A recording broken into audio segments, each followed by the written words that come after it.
This video is for educational purposes and psychological information only. अगर मैं आपसे एक सवाल पूछूं कि क्यों बहुत से लोग इंट्राडे ट्रेडिंग में रोज चार्ट देखते हैं, स्ट्रैटेजी बदलते हैं, नए इंडिकेटर लगाते हैं, फिर भी बार बार उनका स्टॉप लॉस हिट हो जाता है, तो क्या आपको लगता है कि समस्या उनकी किस्मत में है या उनकी स्ट्रैटेजी में? सच तो यह है कि यह स्थिति हम में से बहुत से लोगों के साथ होती है। हम चार्ट खोलते हैं, कैंडल्स देखते हैं, कोई मूव दिखता है और तुरंत एंट्री ले लेते हैं। कुछ मिनट तक सब सही लगता है, लेकिन अचानक मार्केट रिवर्स हो जाता है और हमारा स्टॉप लॉस हिट हो जाता है। उस समय हमें लगता है कि शायद हमारी स्ट्रैटेजी गलत है या मार्केट बिल्कुल रैंडम है। लेकिन अगर आप थोड़ा गहराई से सोचें तो कहानी कुछ और ही निकलती है। मान लीजिए एक ट्रेडर है, उसका नाम राहुल है। राहुल रोज सुबह चार्ट खोलता है, ट्रेंड देखता है और जहां उसे ब्रेकआउट दिखता है वहीं एंट्री ले लेता है। कई बार शुरुआत में प्राइस उसकी दिशा में जाता भी है, लेकिन थोड़ी देर बाद अचानक रिवर्स होकर उसे नुकसान दे देता है। धीरे धीरे राहुल को लगता है कि शायद उसे नई स्ट्रैटेजी चाहिए, नया इंडिकेटर चाहिए। लेकिन असली सवाल अभी भी वही है, क्या मार्केट सच में सिर्फ ऊपर और नीचे जाने वाला खेल है या फिर इसके पीछे कोई ऐसी ताकत काम करती है जिसे ज्यादातर ट्रेडर्स देख ही नहीं पाते? जब राहुल ने धीरे धीरे मार्केट को ध्यान से देखना शुरू किया तो उसे एक अजीब पैटर्न दिखाई देने लगा। कई बार मार्केट किसी लेवल के पास जाता था, अचानक तेज मूव करता था, बहुत सारे स्टॉप लॉस ट्रिगर होते थे और फिर दिशा बदल जाती थी। यहीं उसे पहली बार समझ आया कि मार्केट हमेशा सिर्फ डायरेक्शन से नहीं चलता, बल्कि अक्सर लिक्विडिटी की तरफ खींचता है। यानी जहां ज्यादा ऑर्डर्स जमा होते हैं, जहां स्टॉप लॉस होते हैं, वहीं प्राइस बार बार पहुंचता है। अगर कोई ट्रेडर इस बात को समझे बिना ट्रेड कर रहा है तो वो असल में मार्केट की भाषा नहीं पढ़ रहा, वो सिर्फ कैंडल्स देख रहा है। असली इंट्राडे ट्रेडिंग चार्ट देखने का खेल नहीं है, बल्कि ये डिमांड, सप्लाई, ऑर्डर फ्लो और लिक्विडिटी की कहानी है जो हर सेकंड मार्केट के अंदर चल रही होती है। और जब ये बात समझ में आने लगती है, तभी इंट्राडे का असली ऑपरेटिंग सिस्टम खुलना शुरू होता है। लेकिन दिलचस्प बात यह है कि इस सिस्टम की शुरुआत वहीं से नहीं होती जहां ज्यादातर लोग सोचते हैं। ये असल में मार्केट ओपन होने के बाद नहीं, बल्कि उससे पहले ही शुरू हो जाती है। अध्याय 2, सुबह 9:15 मार्केट का पहला संकेत। क्या आपने कभी ध्यान दिया है कि भारत के स्टॉक मार्केट में ट्रेडिंग भले ही सुबह 9:15 पर शुरू हो जाती है, लेकिन असली खेल अक्सर उसी समय शुरू नहीं होता। ज्यादातर नए ट्रेडर्स जैसे ही मार्केट खुलता है तुरंत चार्ट खोलते हैं और कैंडल्स देखकर एंट्री लेने की कोशिश करने लगते हैं। उन्हें लगता है कि अब से ही मार्केट की दिशा तय होगी। लेकिन जो लोग मार्केट को थोड़ी गहराई से समझते हैं वे जानते हैं कि इंट्राडे का असली संकेत अक्सर ओपनिंग प्राइस से शुरू होता है, क्योंकि ओपनिंग प्राइस सिर्फ एक नंबर नहीं होता, बल्कि ये उस पूरी कहानी का पहला संकेत होता है जो रात भर में मार्केट के पीछे चल रही थी। मान लीजिए एक ट्रेडर है, उसका नाम विकास है। विकास हर दिन सुबह चार्ट खोलता है और सबसे पहले 3 लेवल देखता है: previous day high, previous day लो और प्रीवियस डे क्लोज। पहली नजर में ये सिर्फ 3 साधारण स्तर लगते हैं, लेकिन वास्तव में यही 3 लेवल इंट्राडे ट्रेडिंग का बेसिक स्ट्रक्चर बनाते हैं। इन्हीं के आधार पर यह समझने की कोशिश की जाती है कि मार्केट आज किस मानसिकता के साथ खुला है। अब यहां से 3 अलग अलग स्थितियां बन सकती हैं। अगर मार्केट पिछले दिन के हाई के ऊपर ओपन करता है तो यह संकेत हो सकता है कि डिमांड पहले से ही मजबूत है और ओवरनाइट खरीदारी हुई है। अगर मार्केट पिछले दिन के लो के नीचे ओपन करता है तो यह दिखा सकता है कि सप्लाई सक्रिय है और बेचने वालों का दबाव ज्यादा है। लेकिन अगर मार्केट इन दोनों के बीच ओपन करता है तो अक्सर इसका मतलब होता है कि मार्केट अभी भी एक रेंज मेमोरी में है, यानी वो पिछले दिन की सीमा के भीतर ही संतुलन खोज रहा है। ये शुरुआती संकेत अक्सर आगे आने वाले मूव की दिशा समझने में मदद करते हैं, लेकिन कहानी यहीं खत्म नहीं होती। सच तो यह है कि इंट्राडे का सबसे महत्वपूर्ण चरण अभी शुरू ही होने वाला होता है, और वही चरण अक्सर तय करता है कि दिन का ट्रेंड बनेगा या फिर पूरी कहानी अचानक बदलने वाली है। अध्याय 3, पहले 15 मिनट, ओपनिंग ऑक्शन। अगर आप इंट्राडे ट्रेडिंग को थोड़ा ध्यान से देखें तो आपको पता चलेगा कि पूरे दिन में सबसे ज्यादा महत्वपूर्ण समय अक्सर मार्केट के पहले 15 मिनट होते हैं। यही वो समय होता है जब मार्केट अपनी शुरुआती दिशा को खोजने की कोशिश करता है। बहुत से अनुभवी ट्रेडर्स इस समय को ओपनिंग ऑक्शन फेज कहते हैं, क्योंकि इसी दौरान असली प्राइस डिस्कवरी शुरू होती है।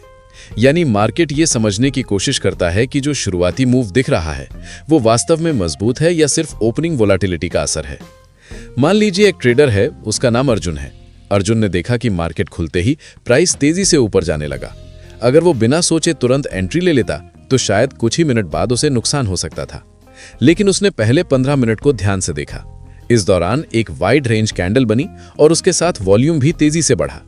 यह संकेत हो सकता है कि मार्केट में सिर्फ छोटे ट्रेडर्स नहीं, बल्कि बड़े पार्टिसिपेंट्स भी सक्रिय हैं। लेकिन कई बार इसका उल्टा भी होता है। कई बार प्राइस ऊपर जाता हुआ दिखाई देता है, लेकिन उसके साथ वॉल्यूम का सपोर्ट नहीं होता। ऐसे में वो मूव अक्सर ज्यादा देर तक टिक नहीं पाता और थोड़ी ही देर में प्राइस वापस मुड़ जाता है। यही कारण है कि अनुभवी ट्रेडर्स पहले 15 से 30 मिनट में बनने वाले हाई और लो को बहुत ध्यान से देखते हैं। इस समय के दौरान जो हाई और लो बनते हैं वे मिलकर एक छोटा सा माइक्रो मार्केट स्ट्रक्चर बनाते हैं, जिसे ट्रेडिंग की भाषा में ओपनिंग रेंज कहा जाता है। अब यहीं से असली सवाल शुरू होता है, क्या प्राइस इस रेंज के बाहर निकलकर वहीं टिक पाता है या फिर कुछ देर बाद वापस उसी रेंज के अंदर आ जाता है? क्योंकि मार्केट में सिर्फ ब्रेकआउट होना काफी नहीं होता। कई बार प्राइस कुछ समय के लिए रेंज के बाहर जाता है, लेकिन अगर वहां उसे मार्केट की स्वीकृति यानी एक्सेप्टेंस नहीं मिलती तो वो मूव टिक नहीं पाता और प्राइस फिर से पुराने क्षेत्र में लौट आता है। इसलिए समझदार ट्रेडर सिर्फ ब्रेकआउट नहीं देखते, वे ये भी देखते हैं कि क्या मार्केट उस नए लेवल को वास्तव में स्वीकार कर रहा है या नहीं, क्योंकि अक्सर इसी एक बात से यह तय होता है कि आगे मजबूत ट्रेंड बनेगा या सिर्फ एक झूठा मूव। अध्याय 4, ब्रेकआउट या लिक्विडिटी स्वीप। क्या आपने कभी नोटिस किया है कि जैसे ही प्राइस किसी महत्वपूर्ण लेवल को ब्रेक करता है, ज्यादातर ट्रेडर्स बिना ज्यादा सोचे तुरंत एंट्री ले लेते हैं। उन्हें लगता है कि अब मार्केट उसी दिशा में तेजी से भागेगा, लेकिन असलियत अक्सर इतनी सीधी नहीं होती। मान लीजिए एक ट्रेडर है, उसका नाम रोहित है। रोहित ने चार्ट पर एक मजबूत स्विंग हाई देखा और जैसे ही प्राइस उस लेवल के ऊपर गया, उसने तुरंत ब्रेकआउट समझकर खरीदारी कर ली। लेकिन कुछ ही मिनट बाद कुछ अजीब हुआ। प्राइस थोड़ा ऊपर गया, कई ट्रेडर्स के स्टॉप लॉस ट्रिगर हुए, कुछ ब्रेकआउट एंट्रीज एक्टिव हुई और फिर अचानक मार्केट वापस नीचे गिर गया। उस समय रोहित को लगा कि उसकी स्ट्रैटेजी गलत है, लेकिन वास्तव में जो हुआ था उसे ट्रेडिंग की भाषा में लिक्विडिटी स्वीप कहा जाता है। दरअसल मार्केट का काम सिर्फ ऊपर या नीचे जाना नहीं होता, उसका एक बड़ा उद्देश्य होता है लिक्विडिटी इकट्ठा करना। जब हम चार्ट पर कोई स्विंग हाई देखते हैं तो वो सिर्फ एक साधारण हाई नहीं होता, उसके ऊपर अक्सर कई तरह के ऑर्डर्स जमा होते हैं, जैसे buy stop orders, breakout entries और उन लोगों के शॉर्ट कवरिंग ऑर्डर्स जिन्होंने पहले शॉर्ट पोजीशन ली होती है।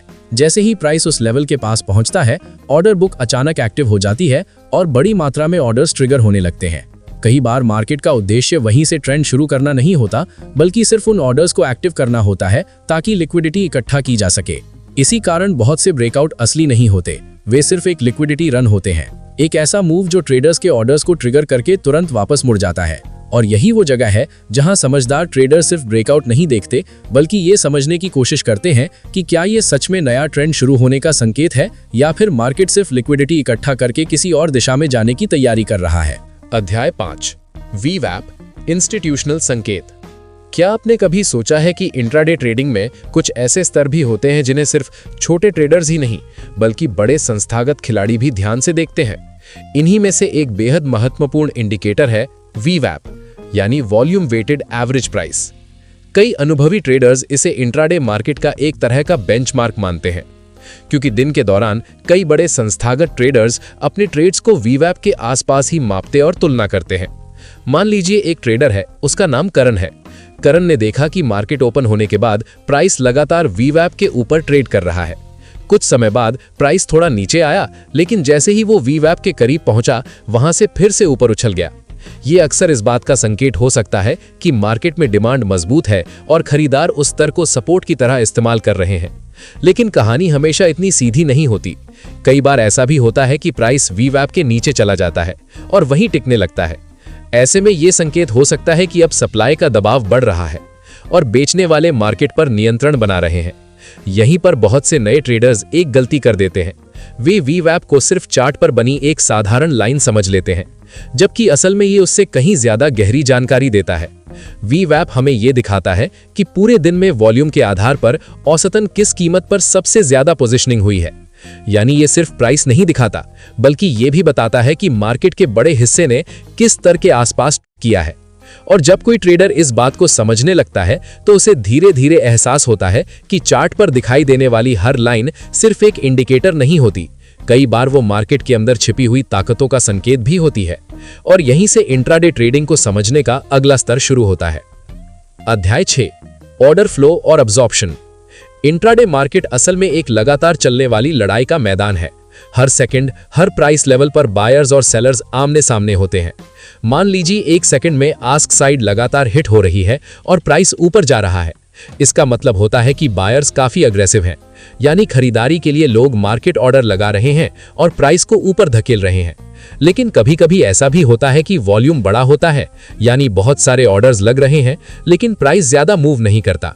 ये सीधे सीधे संकेत देता है कि कोई बड़ा खिलाड़ी चुपचाप पोजीशन बना रहा है। इसे ट्रेडिंग की भाषा में कहते हैं अब्जॉर्प्शन। इसका मतलब है कि बड़े निवेशक या संस्थागत खिलाड़ी धीरे धीरे अपने ऑर्डर्स को मार्केट में डाल रहे हैं ताकि प्राइस को अचानक ऊपर या नीचे न ले जाएं। ये तरीका उन्हें मार्केट को मूव किए बिना अपनी पोजीशन मजबूत करने में मदद करता है। जब आप इस चीज को समझ जाते हैं तो हर बड़े वॉल्यूम मूव के पीछे का सच देखने लगते हैं कि क्या ये सच में मार्केट की दिशा बदल रहा है या सिर्फ किसी बड़े खिलाड़ी की चुपचाप पोजीशनिंग है।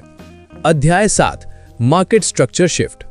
मान लीजिए मार्केट लगातार हायर हाई और हायर लो बना रहा है। इसका मतलब ये होता है कि ट्रेंड ऊपर की तरफ मजबूत है, यानी खरीदारी की ताकत लगातार प्राइस को ऊपर धकेल रही है। लेकिन अगर अचानक लोअर हाई बनना शुरू हो जाए और पिछला हायर लो टूट जाए तो ये संकेत हो सकता है कि मार्केट स्ट्रक्चर बदल रहा है। यानी सिर्फ ये देखना कि प्राइस ऊपर जा रहा है पर्याप्त नहीं है, असली बात यह है कि फ्लो और पोजीशनिंग बदल रही है। इंट्राडे ट्रेडिंग में ये स्ट्रक्चर बहुत जल्दी बदल सकता है, इसलिए हर मूव के पीछे के बायर्स और सेलर्स की ताकत को समझना जरूरी है। केवल डायरेक्शन देखने वाले अक्सर इस बदलाव को मिस कर देते हैं, लेकिन जो ट्रेडर स्ट्रक्चर और फ्लो को पढ़ते हैं उन्हें जल्दी पता चल जाता है कि ट्रेंड अभी भी जारी है या मार्केट उलटने वाला है। अध्याय 9, इंट्राडे का असली फ्रेमवर्क। जब आप इन सभी फैक्टर्स को साथ में पढ़ना और जोड़ना शुरू करते हैं, previous day structure, opening range, liquidity zones, वीवैप, वॉल्यूम और ओपन इंटरेस्ट, तब धीरे धीरे मार्केट का व्यवहार आपको रैंडम नहीं लगता। आप पहचानने लगते हैं कि कौन सा मूव असली है और कौन सा सिर्फ लिक्विडिटी रन है, यानी मार्केट केवल स्टॉप्स और ऑर्डर्स को ट्रिगर कर रहा है। इस तरह इंट्राडे ट्रेडिंग अनुमान नहीं बल्कि सिस्टमैटिक अवलोकन बन जाती है। हर मूव, ब्रेकआउट या पुल बैक को आप समझने लगते हैं और मार्केट की असली भाषा धीरे धीरे स्पष्ट हो जाती है। अगर आपको ये वीडियो पसंद आया हो तो लाइक और शेयर करना ना भूलें। चैनल को सब्सक्राइब करें ताकि आप ऐसे और शैक्षिक ट्रेडिंग वीडियो मिस न करें। अगर आप चाहें तो कमेंट में अपने शहर और राज्य का नाम लिख सकते हैं। हमें ये जानकर बहुत अच्छा लगेगा कि आप कहां से देख रहे हैं। This video is for educational purposes and psychological information only.